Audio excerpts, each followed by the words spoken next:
Well, we've begun the construction of the control logic for Ben Eater's 8-bit breadboard computer project.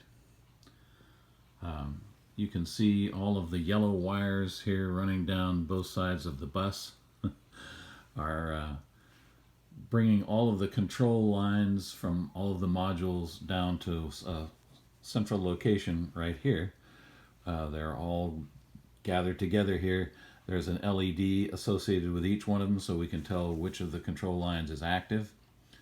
The labels are right here: halt, memory address register in, RAM out, instruction register out, instruction register in, A register in and out, the summation register, that's the arithmetic logic unit, out, or the subtract line that causes subtraction to happen, the register B in, the output display input so that it will display something, the program counter enable that increments the program counter that tells us which command is next, and then the program counter out that puts that information on the bus. Then the jump command that allows you to jump back to a particular line in the program to loop. So what we're going to do is just to go through the process of executing a single command. It's going to be the load A command, and what we're loading into register A is whatever is in address 14 in RAM. We're not loading in the number 14, just whatever is stored in RAM at address number 14. Okay. And I actually have this command stored in RAM address 1. Actually, you would normally start a program at 0, but we're pretending that we're in the middle of a program. Okay, we've already executed one line of code. The instruction code, which tells the computer that this is the load a value to register A command, is 0001, and then the argument, the address in memory where the value to be loaded is stored, is 14. It's 1110. All these commands have to begin with what's called a fetch cycle. A couple of ticks of the clock and some things have to be set before the clock ticks. Okay, to start out with here, we need to know which command this is, which command in our program, and so we have to output from the program counter its value. Okay, and program counter is up here. Its value is 1. I have the clock stopped. We're going to run the clock manually. And the first thing I need to do is to put that out on the bus so that it can be stored in the memory address register. Okay, so I need to activate the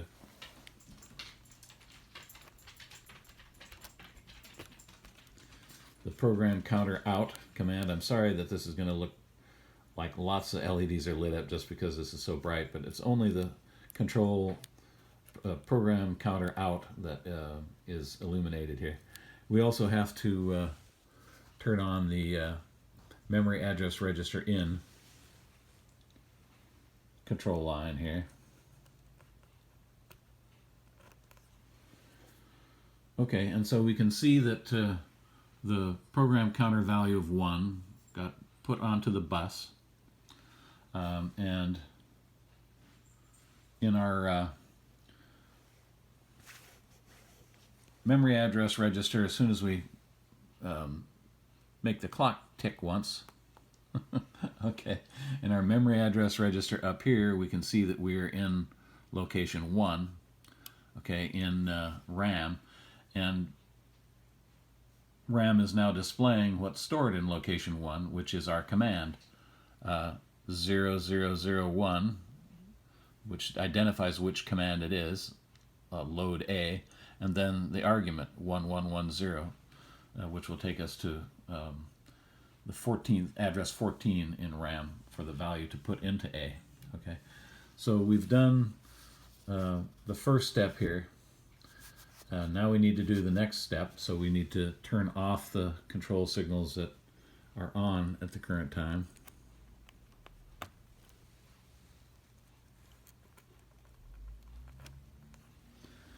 And what we need to do is turn on the RAM out so that the value that's stored in RAM here can go out.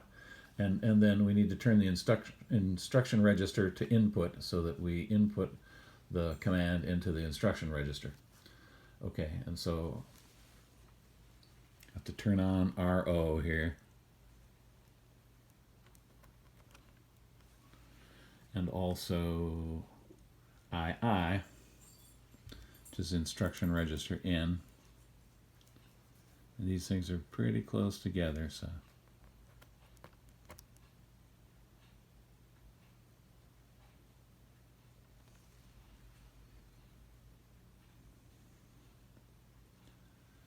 I don't think I got it. What did I get here?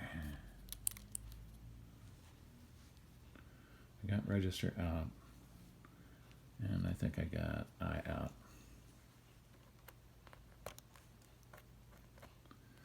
Need to get I in. Okay. So we got RAM out and instruction register in. And then also at the same time, we will enable the program counter to increment it to the next value. And so we will turn on the program counter enable. And then we will hit the clock, 1 clock cycle. And now we have our command from RAM down into the instruction register. Also, our program counter has incremented from 1 to 2 so that the next time we look for a command, it's going to look for command number 2 in RAM. Okay. All right, and finally, now that we've finished the fetch cycle and we've got the instruction identified in RAM and transferred to the instruction register, we need to execute the command. Now, the instruction register breaks the command into 2 parts.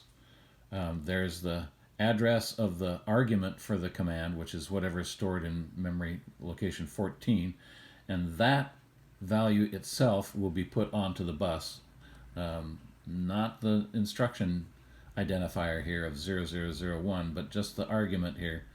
We'll put that onto the bus and we'll get that out of RAM because that's the value that we're supposed to store into register A. These bits that identify the command will go into the control logic EEPROM, and in that address 0001 for this load A command, it will have stored doing this stuff that's specific to this particular command.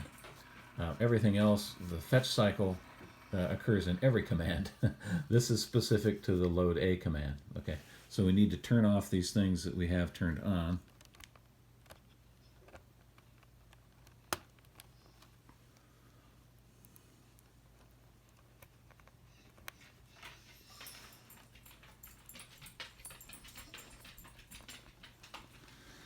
Okay, and what we need to do first, a 2-step process here, is have the instruction register output just the last 4 bits of the instruction here. Okay, and so that's instruction out. So 1, 2, 3, 4, 5. Should be this wire right here. Yep, that's instruction out, instruction register output to the bus. And so that value of 1110 is now on the bus. And then we need to get that into the memory address register, which we've already used once before. We need to load that into the memory address register. And so that will happen when on our next clock cycle. So clock.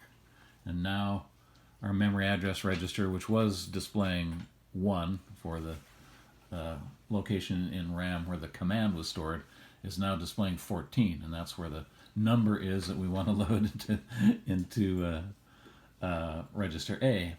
And that value is now being displayed here as the contents of RAM at this address. It's 00101010, which is 42. Okay, so we've done this piece of it. Now we need to actually do what we're supposed to do and get that into the A register. Okay, so we need to turn off these things that we have on.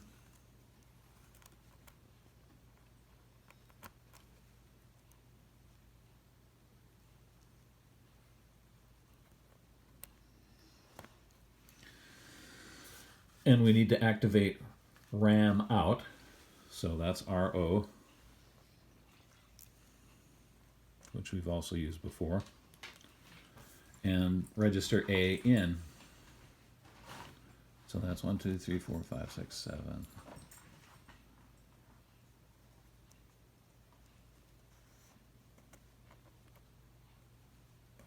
There. Okay.